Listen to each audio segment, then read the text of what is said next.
प्रस्तुत करते हैं Dewangan recording studio Wadrafnagar. Dewangan present की शानदार प्रस्तुति।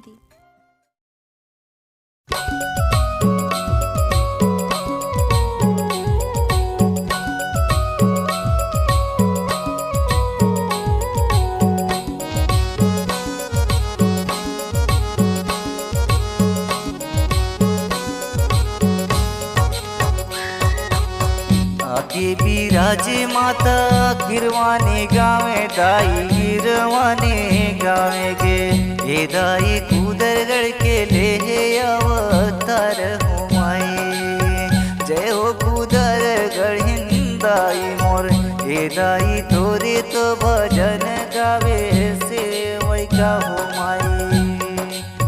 आके बिराजे माता गिरवाने गावे दाई गिरवाने गावे के ये दाई कूदरगढ़ के रूप ले अवतार दाई। जय हो कूदरगढ़ हिंदाई मोर ये दाई तोरे तो भजन गावे से वही का हो माई।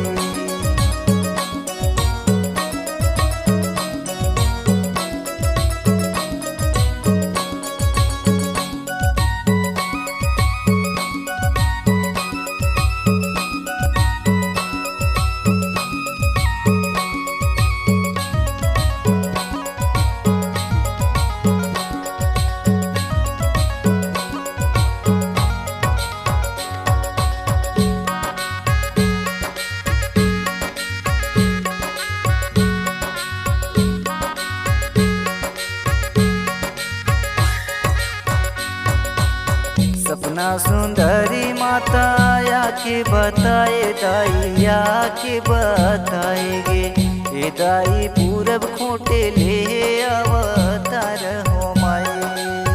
तैहा तो कहे मौके ले चलना अपन जग सेवा करबे हो ही जग उजियार होना।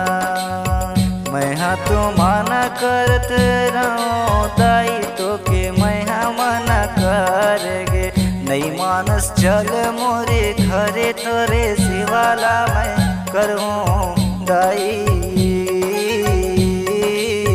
गे।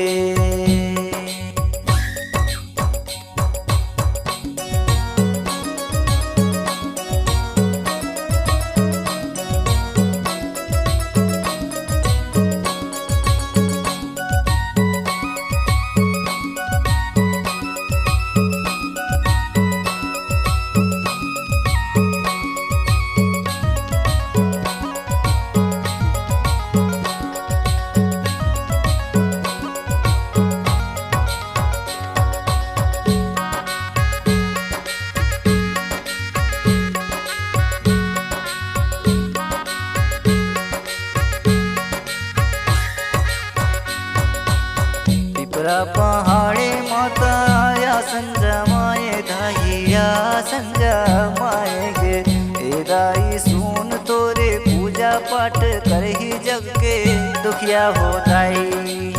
जय हो जगत के माता कूदरगढ़ दाई कूदरगढ़ दाई सुन लेना सब कर तया तो पुकार हो माई। दे देना ते वरदान हो सब कर दुख होई दूर तोरे नाम ले कूदरगढ़ दाई गे।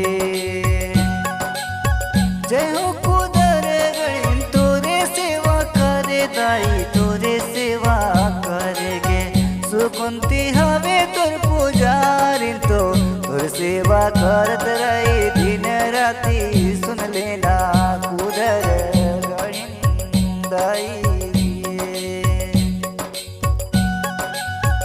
आके बिराजे माता हे जगत की माता कूदरगढ़ दाई। जय हो तोर सेवा बड़े हो दाई तोर मैं गीत गावत हो दाई। देख बे दाई ते सबके जय जयकार कर बे दाई। जितना भी दुखिया है ओमन की दुख लताएं दूर कर बे दाई। तोर सेवा करे बर कतको होश ले आवे दाई तय ओकर जय जयकार करबे दाई तोर जय जयकार होई दाई तोर जय जयकार होई माता। देवांगन रिकॉर्डिंग स्टूडियो वाड्रफ नगर चंदोरी पारा नया नगर पंचायत के सामने।